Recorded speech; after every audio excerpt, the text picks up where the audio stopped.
สวัสดีค่ะท่านผู้ชม Welcome to the Mindfulness Show by Mindfulness Academy of Asia.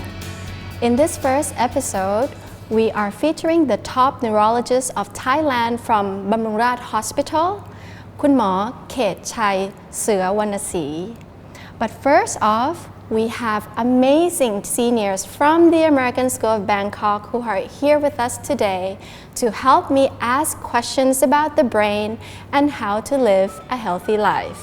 Hey guys, my name is Tristian Reykjavik Delubiar, but all of my friends call me Nino. I'm from the Philippines. Hello, my name is Marimo. I'm from Japan. Hi, my name is Sultan.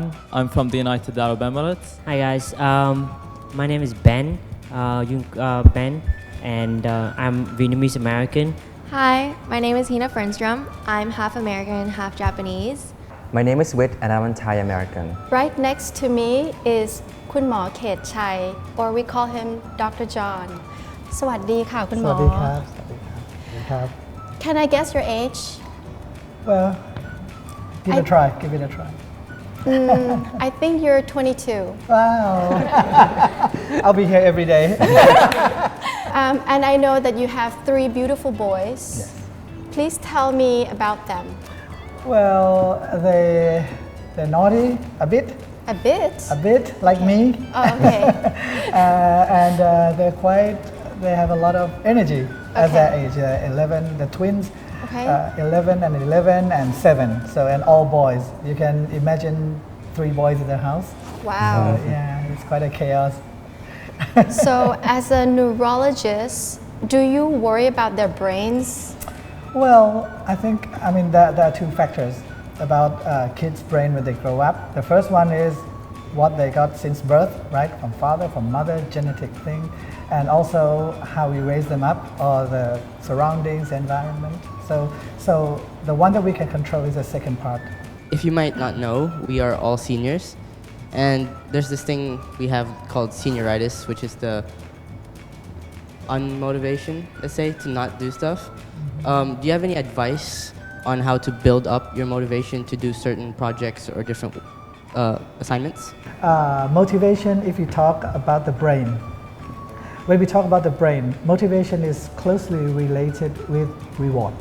There's a reward system in your brain. So when we're gonna do something, such as when I want to go out to watch a movie with my friends, I might think that, okay, if I go out, I'm gonna see this girl, something like that. That's a motivation, right? The reward is I can talk to her, something like that, her or him. Okay, so thinking about the reward, or after you finish this project, what would you gain? So the first thing is a relief, right? You're free. You can do anything then. I mean, this task is done. So you can go out, hang out with friends, play football or whatever. So that's the first thing. And the second thing is that, it's everyone has to do this, and everyone passes this. So it's nothing. I mean, it's just a piece of cake. I believe that everybody in this room, at some point in their life, had experienced insecurity in some ways, and I think that insecurity is such a big factor that keeps people back from experience new things and going out there and exploring. So, what are some ways to maybe cope with that insecurity? And Be positive, make friends. That's the first insecurity at first from a new place usually is because you're not close to anyone yet. I believe that most kids can overcome that not too long, right?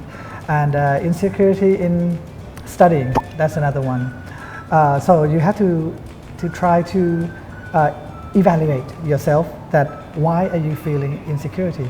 Just like when we need answers, we need to know the problem, the question first. So if you think that, okay, it's too hard, it's too hard for you, you can talk to your teacher, you can talk to your parents if they can help, and also your friends. So insecurity in terms of studying, there's always some way out. What is your insecurity? Well, my insecurity is that how could I stop getting fatter and fatter? This is true. You know, I'm about 15 kilos more than more than 10 years ago. In 10 years, I gained a lot. I had a surgery at the knee, so I stopped playing football and sports. And that's not a good thing. How can we deal with anger if we, maybe someone made us angry or something, or something happened in school, at work? How can we overcome that thing? When you're angry, you're angry. You can't tell that, don't be angry. Okay, I'm smiling. It's not like that. It's not that simple, right? So you need to do it collectively. Mindfulness is one thing that makes you calm, makes you cool, and makes you accept the situation. I mean, when you're angry, there must be a cause, right? And if you can find something to explain that cause, that, okay, this is happening. Sometimes we can't do much about that situation. So why are we angry, and what do we gain from the anger? So if you can figure that out, again, not that easy, but if you keep doing this again and again as a habit. Personally, I tend to overthink a lot about many stuff, and I get exhausted every time. Are there some ways to avoid overthinking? I'll give you a good example. When I was a kid, I'm very close to my dad, and when he goes out and he doesn't come back at the same time, late at night, he goes with his friend. There are many scenes in my head. At that time, there were no mobile phones. You know my age now. So at that time, I was so worried, and the scenes in my head was that he had a car accident. If he went abroad, I'm thinking of a plane going down or whatever that is bad, and so I'm so worried. But then one day I just thought that if that happened, and so what can I do, right?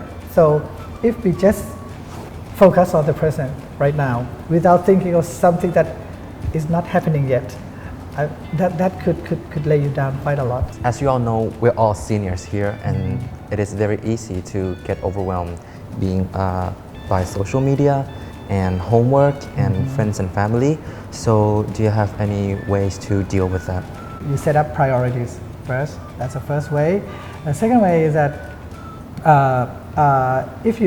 when you're stuck to that social media, it takes quite a long time to go out of it, right? So that's why I said that you have to be disciplined. You can do it. Maybe you can set up maybe 1 hour per day, and then you're gonna forget your phone. My question is about stress, and I think a lot of us have that, and sometimes stress keeps me from sleeping, and I can't sleep at night, or it just takes over my mind. So I was wondering if you have any advice to cope with that. The first one is rest your brain every hour or hour and a half or so, because our brain has limitations. Sleep hygiene is very good for helping you, trying to find out what is making you not sleeping well. There's about 15, 17 tips, such as don't drink tea or coffee after 3, daytime nap should not be too long and should not be after 3 p.m., something like that. The best exercise for your brain and heart, we're talking about the aerobic exercise or cardio exercise. That means that your heart has to pump a bit more. Length of exercise, duration of exercise should be at least just 20 minutes, 20 to 30 minutes, and at least 4 days a week. These numbers are from researchers. I'm not just putting it up from nowhere, but research shows that people who they do these exercises, as I said, their brain works better in many ways. And do you drink enough water each day? Maybe, yes, I think so. 2 liters per day at least. It helps about the flow, not to make it too dry, or when your blood flow has too much viscosity, it cannot flow well, especially in small areas. So these are the things that can help your brain work better, sleep better, and when you sleep better, you can deal with stress better. So I think today we learn a lot, and I think that our students have ideas about how to adjust their lifestyles. At this moment, I'd like to take the opportunity to thank our doctor, คุณหมอเกตชัยนะคะ for coming to our show, and it's been such a pleasure to have you in our show. ขอบพระคุณมากค่ะ Thank you too for inviting me. Also, that there are many research at the moment are finding the cure of Alzheimer's. Concerned or aware about it? Okay, don't worry, you're the large population. You know what, guys?